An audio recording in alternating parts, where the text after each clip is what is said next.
The little boat is here. Find your bed and come listen closely.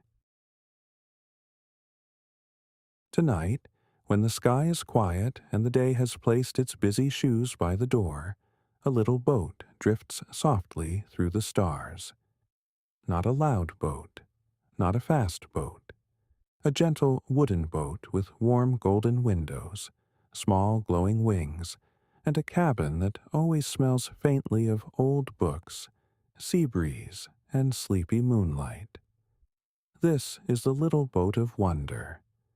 And every night, when children close their eyes and families begin to soften into evening, the little boat travels to places that cannot be found on ordinary maps.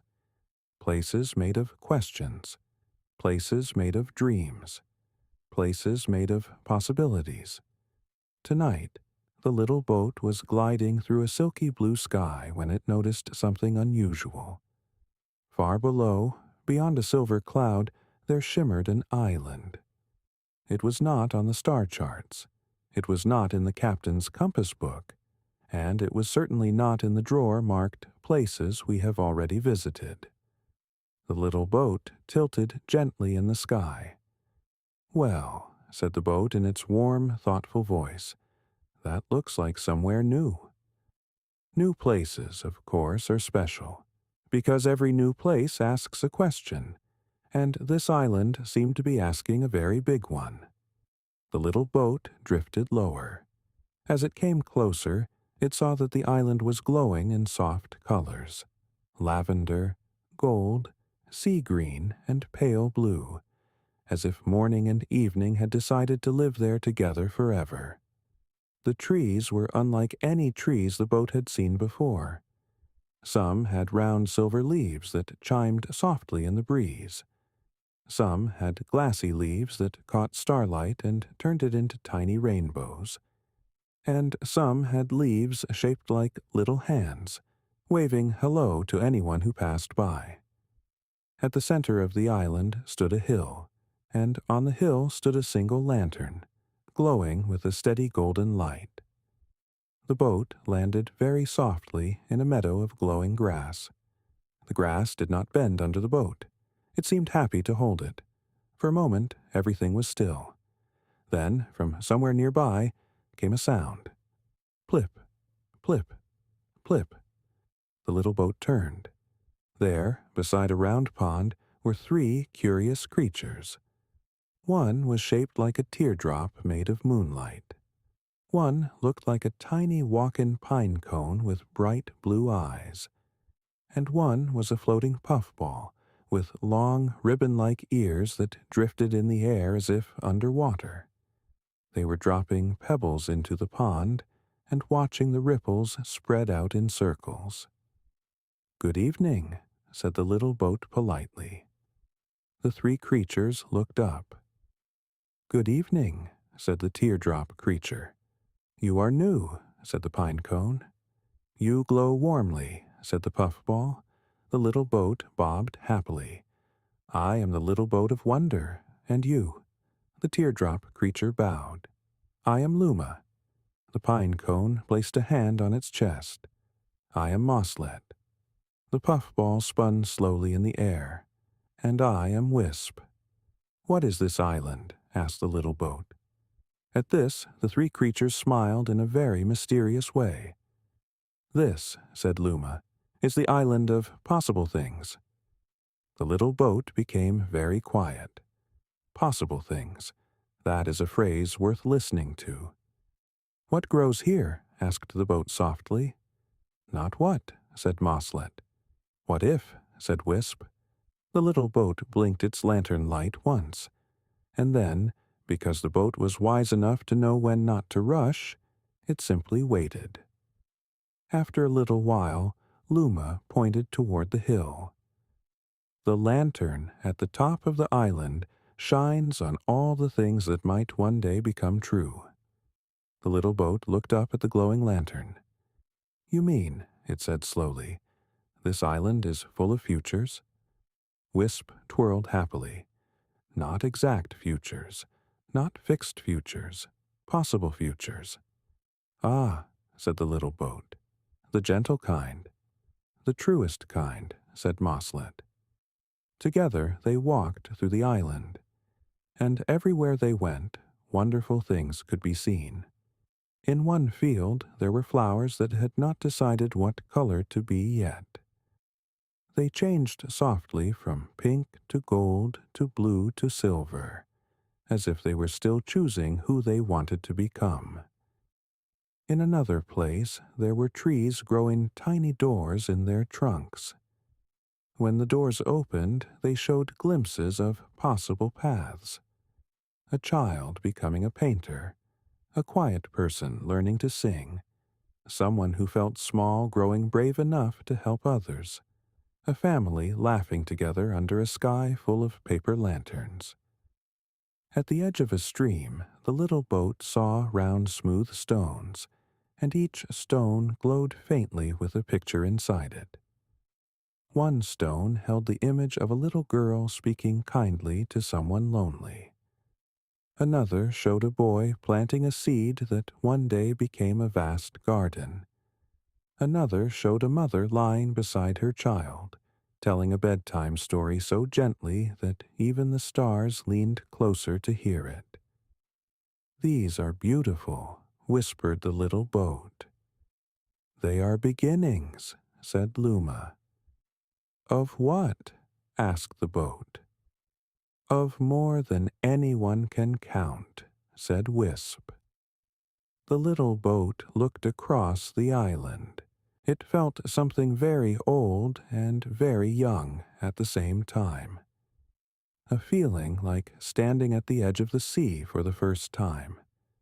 A feeling like opening a book and knowing your favorite page is still ahead.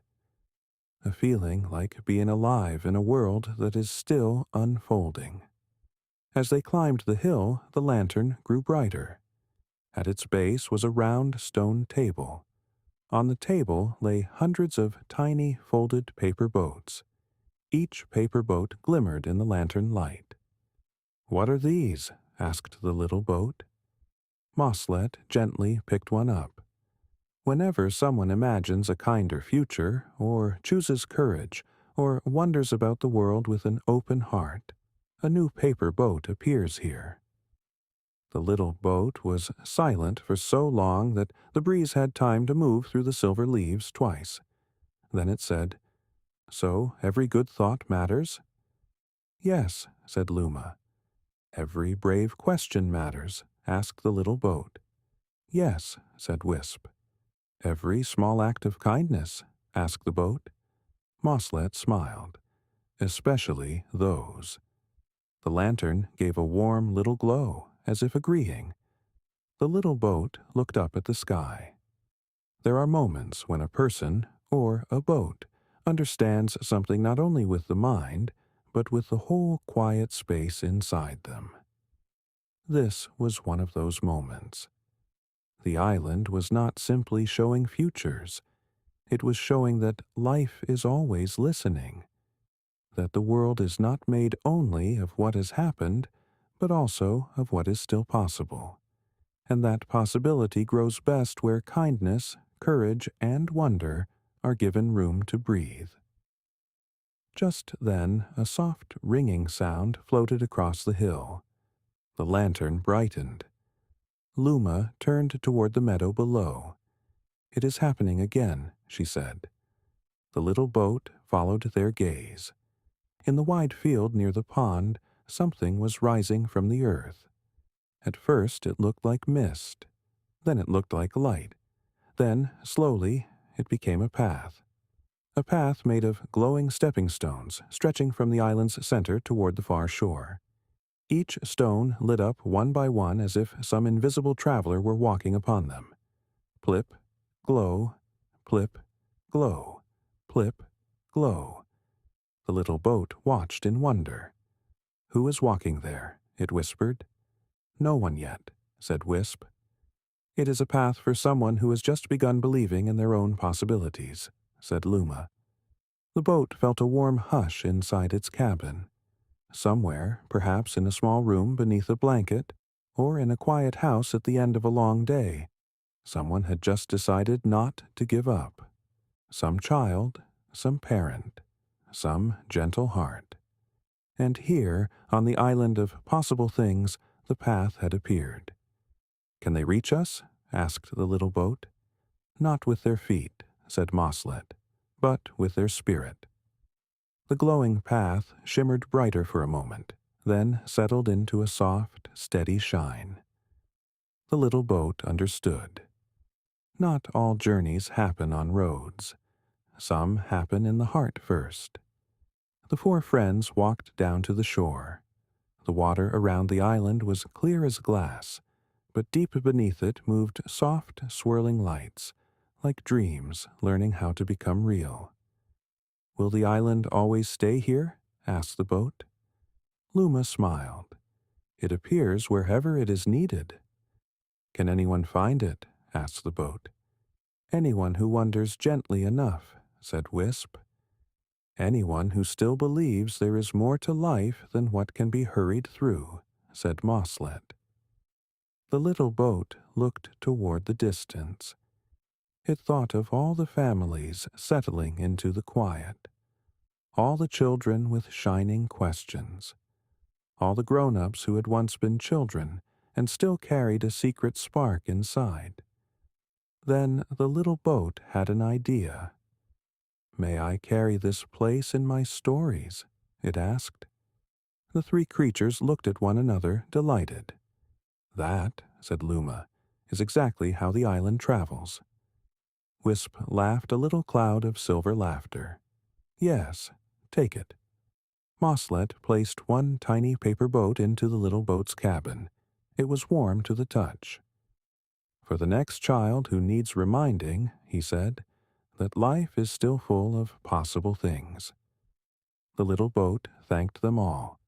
Then, slowly and gently, it opened its glowing wings. The island shimmered around it. The lantern on the hill glowed brighter one last time.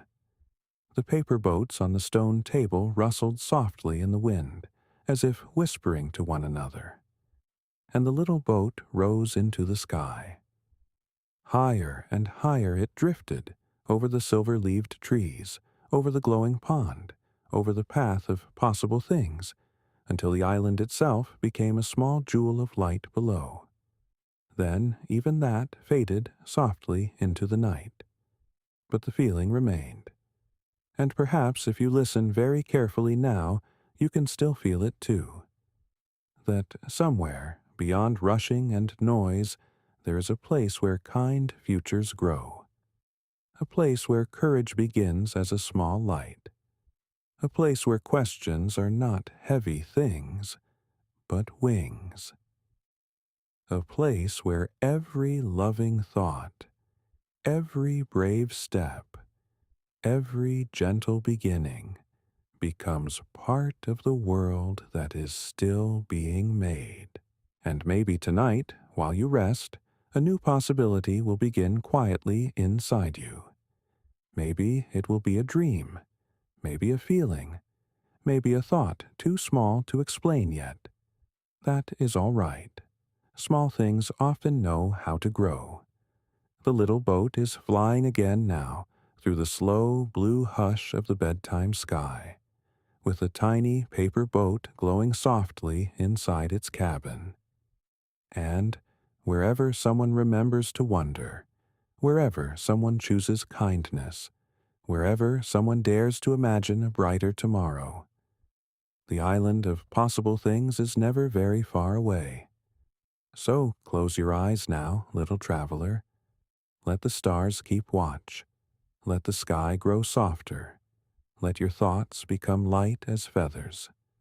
And if, in your dreams, you hear the quiet flutter of glowing wings and the gentle creak of a wooden boat crossing the night, you will know.